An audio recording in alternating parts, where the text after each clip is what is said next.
Something seems a little bit different about today's video. No, it's the same. Okay, cool, let's go.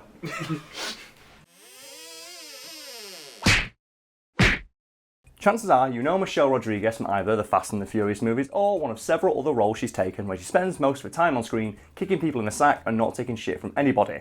As it turns out, this is a deliberate decision on behalf of Michelle Rodriguez, who has staunchly refused to ever play any character in a movie who can't snap a man's collarbone with a karate chop. So, for anyone unfamiliar with her work, do you just want to list a few things she's done? Oh yeah, we should probably sum up the kind of person Michelle Rodriguez is by taking a quick look at her IMDb page. I recommend people do because it's hilarious.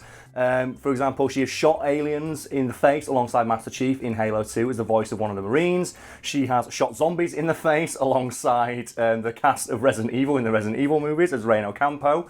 And I think perhaps her most famous role is that of Letty in the Fast and Furious movies, where I believe most recently, she kicked the shit out of Ronda Rousey.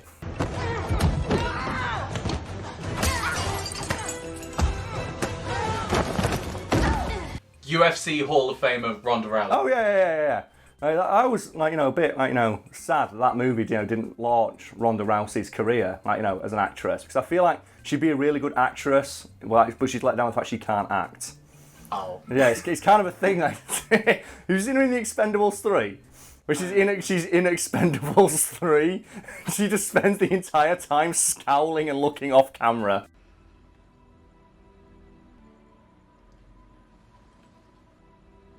That's literally what she's doing in WWE right now. Yeah. Camera's in on her face and she's looking. She just scowls and looks slightly off camera. It's like, that's not acting. That's just being pissed off that you smelt someone fart off screen.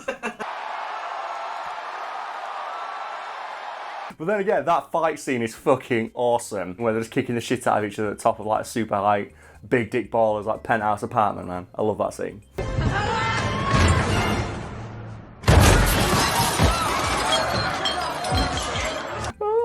I love the fact that she only plays kick-ass characters. The fact that she's in Halo 2 as one of the Marines. It blew right through us. 50 cal, rockets, didn't do a thing. And the fact that she's in the first Resident Evil movie, Reno Campo. Blow me. Then they kill her off so they can continue with the Alice storyline, which is so boring. They revived her for the 5th film or something. Yeah, and she said she only did it because it gave her one chance to act outside of her comfort zone, because in that she plays like a homemaker or something. Congratulations. You're officially a badass. Oh man, they brought her back and oh man, fucking Rain's back. She's so fucking awesome in the first movie. It's no, let's just watch the director's wife do backflip spin kicks to zombies for 20 minutes. Oh, fuck you. I think it's W.S. Anderson here. Fuck you, W.S. Anderson. Stop casting your wife in movies. She can't act. Ooh. She can't! Have you seen those Resident Evil movies? I love those Resident Evil movies, to be honest. So do I, but they're so shit. They are bad. In fact, with rare exceptions, such as one of the ones I just mentioned in that conversation there, Rodriguez has played near exclusively tomboyish characters in all of her roles, who are shown as being equally as capable, if not more capable, than her male counterparts.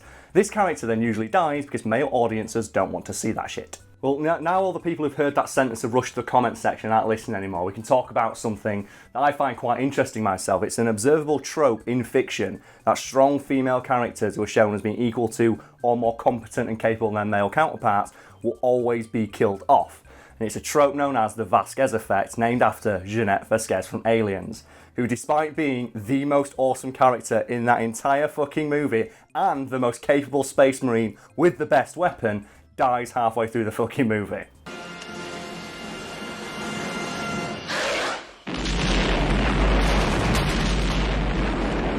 I think my favourite thing about the Vasquez effect as well is, whereas the female character with a gun who can snap a man's neck with her thighs is killed off, the helpless female character who needs the man to rescue her usually survives. And I think that's so annoying, because especially I love Vasquez and I love fucking all characters like this, and they always get killed off. It's like, why does the hero character not want to get with that much fucking woman? Have you ever been mistaken for a man? No. Have you? Oh, Vasquez. Audiences don't want to see a woman upstage the male lead. So the lead of that movie is a woman, right? And the fact now there is an entire trope named after the fact they kill off the coolest character in the movie called the Vasquez. In direct reference to the fact they always introduce a really awesome female character who usually played by Michelle Rodriguez, who's killed off at the expense of for the sake of story for no real reason, because they can't justify that character continuing to exist when you've got this helpless female running around. Like in the first Resident Evil movie, before Alice gets psychic ninja powers. It's she survives, but fucking Reno Campo gets her fucking shit pushed in by the zombies, despite the fact she survives to the very end while being a zombie. The only character, I think, in any Resident Evil canon who's been shown to, hold off becoming a zombie through sheer force of will because she's not killed enough yet. You have to do something about your wounds. I'm fine. I wanted to bring her back, but I want to wear the outfit of Rain from Mortal Kombat. Oh, yeah. I want that. I want to make a new Resident Evil movie, the Rain spin-off cinematic universe, where she dresses like Rain from Mortal Kombat and has all of his abilities. So it's just like a ninja with a gun who can summon lightning bolts from the sky. And does the Rainmaker. And does the does the Rainmaker, but instead of throwing dollar bills, it's lightning bolts. Ah! So, because she gets the Vasquez-esque roles, she's pretty much killed off in every film. Yeah, basically, Michelle Rodriguez is murdered so many times. She gets Sean Beaned a hell of a lot, and I believe there are supercuts out there of all the times Michelle Rodriguez has got a shit pushed in on screen. And I believe in 2010, a critic asked her about this and said, have you been pigeonholed into roles where you're just killed? And yeah, Michelle Rodriguez went, I think so, yeah, but it's mostly my fault because I refuse to accept any other kind of role. In the same interview, Rodriguez noted that she's turned down basically every offer she has ever received from her agent to play a victim or a girlfriend in a movie, and noted that she will only play a character that she personally respects and feels empowers women, leaving her basically with only one choice of role, the tough chick. Baby, hey baby. You should be watching from the side. I wouldn't want to get any exhaust on that pretty face.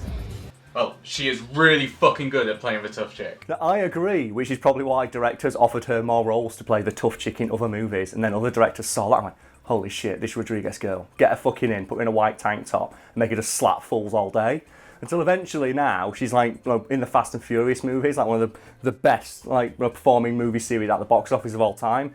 And I'm wondering if that critic now asked her that question again. Because obviously he asked this in 2010, before obviously Fast and the Furious became the global phenomenon that it is. I'd love it to be Michelle Rodriguez, do you feel like you've been pigeonholed and typecast? He goes, yeah, I've been typecast into playing a character in the 6th highest grossing movie series of all time. Woe is fucking me. Just for a second though, can we appreciate how stupid that fucking question was though from that critic? Do you feel you've been typecast into playing strong, awesome characters? That's so fucking dumb. It's oh yes, you've been typecast playing large penis heroes. Fucking Tom Cruise. And I bet it's yeah, I do. I feel really sad that I can't play the victim in all my movies. Would they ever ask this of a bloke, do you think? No, not at all. Do you think they ever asked Schwarzenegger back in his day, are you really tired of being portrayed as a guy who can uppercut helicopters out of the sky and as an awesome killer robot and a guy who can fire a shotgun with one hand and shit? It's yeah, I'd really like in my movies if I could just scream while getting chased through a field while my man breast plops out as I can't walk. They never ask, and this is so fucking annoying for me. They would never ask that of a bloke actor, would they? What is the alternative to the character she's playing? And she says it in the interview: a victim or a girlfriend. Wow, what a lateral move that is for your career, innit? What actor, male actor, would you like to see play the role of the victim in a movie? Ooh. Jokes obviously, they've never asked this question of a blokes. I want to ask it now. The audience as well, you can join in. What actor would you like to see play the generic female girlfriend victim character? Imagine the Mary Jane of the original Spider-Man trilogy, where her only function is that in that plot is to get kidnapped by whatever villain is in the movie and then scream the word Peter directly to camera.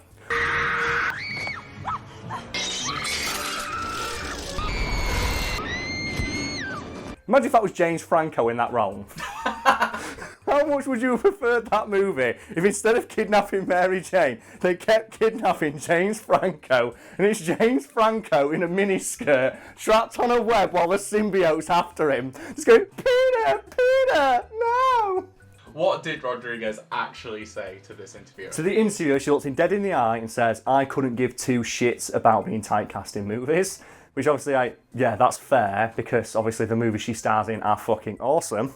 And she looked at him and just said, look, if I wanted to stop being typecast, I could go do an indie movie tomorrow and get an award for crying. That is an actual quote, by the way. And that is fucking brilliant.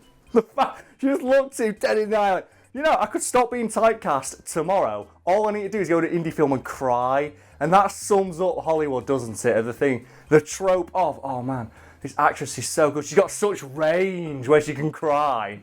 So I believe my favourite trope of that is, like, incredibly hot actress uglies herself up for a role, gets Oscar. I think, is it like Charlize Theron in Monster or something like that, where she just didn't wear makeup and made her hair look shit, gets a fucking Oscar for it.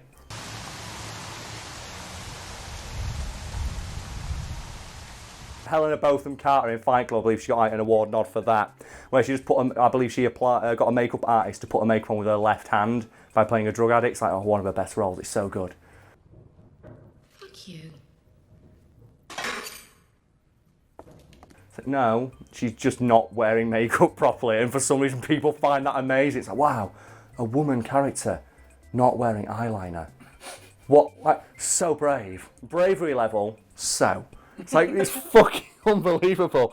It's like, I remember, it's all those pictures that I think they got shown on Twitter a while back. It's blokes like on Twitter going, oh man, I love a girl who's like, you know, natural, who doesn't wear makeup. And they were sharing pictures of actresses wearing fucking foundation and eyeliner. Because men don't apparently know what fucking makeup is. God, what a bunch of losers. In addition to telling this interviewer that she could probably stop being typecast anytime she wanted by going and doing an indie movie and crying on screen to show her range, Rodriguez noted that she has no desire to do that because she has so much fun making the movies she does now. And you know what? That's a fair point, 'cause I can't imagine there are many indie roles available where she gets to play a character who wears an eye patch and kicks ass alongside Danny fucking Trejo.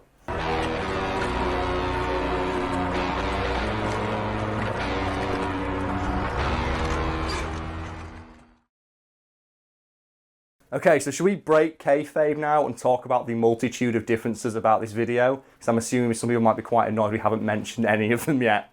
Let's talk about the elephant in the room. Yeah. What happens to the green screen? You're right, that is the biggest, most major, important difference in this entire video. We got a new green screen. Stop complaining about the fact you can see the corners. We've fixed it. You can be happy. And actually, you know what? No, fuck it. When we edit this back, put the corners back in. That'll do. There we go. Because you know what? That's even more annoying. The fact that we've not got the corners and then we're going to edit them back in. You know what? Because I want all the videos to match. I quite like that idea.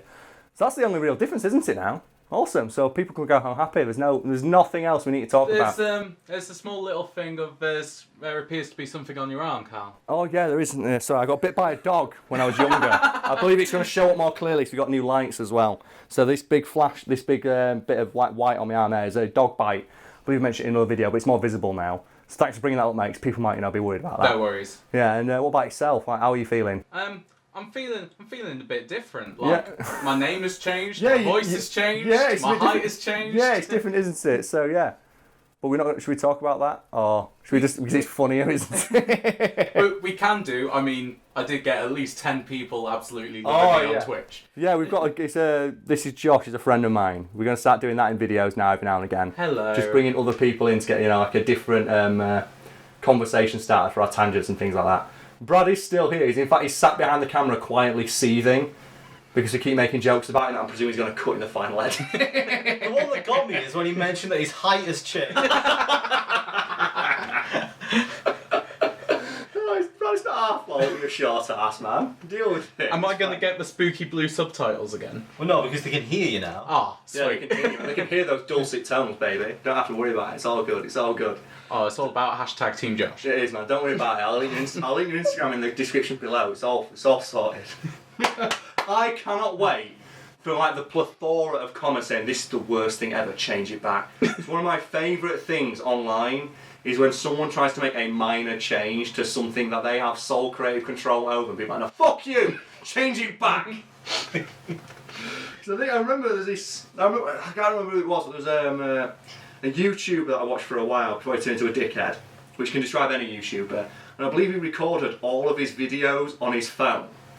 On his phone, because he had really shit sound quality, and then he bought a new microphone, obviously when his channel got big, and people complained because they liked the old shitty audio, because apparently you can't please anyone in this fucking day and age, can you? So I'm expecting a shit ton of complaints, like, oh no, you can't bring another host in, you can't affect the dynamic of the channel. Okay, cool. It's one-off. It's one-off, innit? Brad will be back soon. Yeah, he will. Look at him. I can see him quietly seething. I'm done. I'm too fucking off.